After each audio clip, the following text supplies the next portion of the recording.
NCERT का एक diagram जो आपको कंफ्यूजिंग लग सकता है कि भाई अगर शूट की ग्रोथ ऊपर हो रही है तो फिर डिपोजिशन भी तो ऊपर होना चाहिए था, और अगर रूट की ग्रोथ नीचे हो रही है तो डिपोजिशन भी नीचे होना चाहिए था।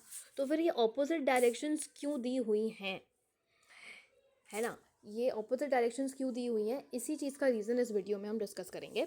तो होता क्या है, जैसे कि हम जब एक शूट एपिकल मेरिस्टेम की बात करते हैं, जैसे कि मैं यहाँ पर एक एग्जांपल ले लेती हूँ। ये वाला डायग्राम के अंदर आपको ये दिखाई दे रहा है कि ये शूट एपिकल मेरिस्टेम है और ये रूट एपिकल मेरिस्टेम है। मैं शूट एपिकल मेरिस्टेम समझा देती हूँ तो रूट एपिकल मेरिस्टेम अपने आप ही समझ में आ जाएगा। देखिए, जो शूट है उसका ग्रोथ हमें ऊपर करवाना है, करेक्ट? मतलब शूट के का इलोंगेशन हमें ऊपर करवाना है, ठीक है? मतलब जो है वो ये ऊपर जाएगा, लेकिन जो नए सेल्स की एडिंग होगी वो नीचे की तरफ होगी, है ना? तो ये जो डायग्राम के अंदर, एनसीईआरटी के डायग्राम के अंदर कुछ इस तरीके से इसको शो किया गया है कि ये ऐसा कुछ हो रहा है ना? 3 एरोज दिए हुए हैं।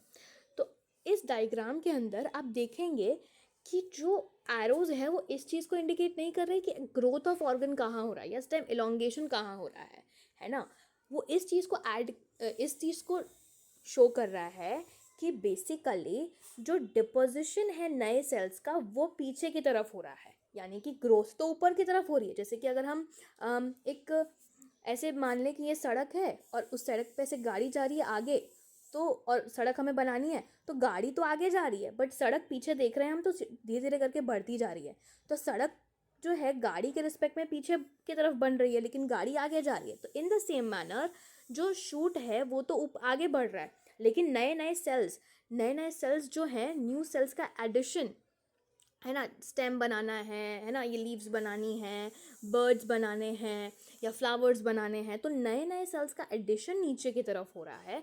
तो ये जो एरो है जो एनसीईआरटी में शो किया हुआ है वो इस चीज़ को शो कर रहा है कि हमारा नए सेल का एडिशन कहाँ हो रहा है ना? तो मतलब शूट में वो इस साइड हो रहा है, और रूट की अगर हम बात करते हैं कि रूट में वो किस साइड हो रहा है, तो रूट में वो इस साइड हो रहा है ना? रूट को इधर जाना है ना? नीचे नीचे की तरफ उसको फैलना है, और वो रूट में इस साइड हो रहा है। तो इस तरीके से ये पूरा का पूरा लॉजिक है इसके अंदर कि कैसे चीज़ें हो रही हैं।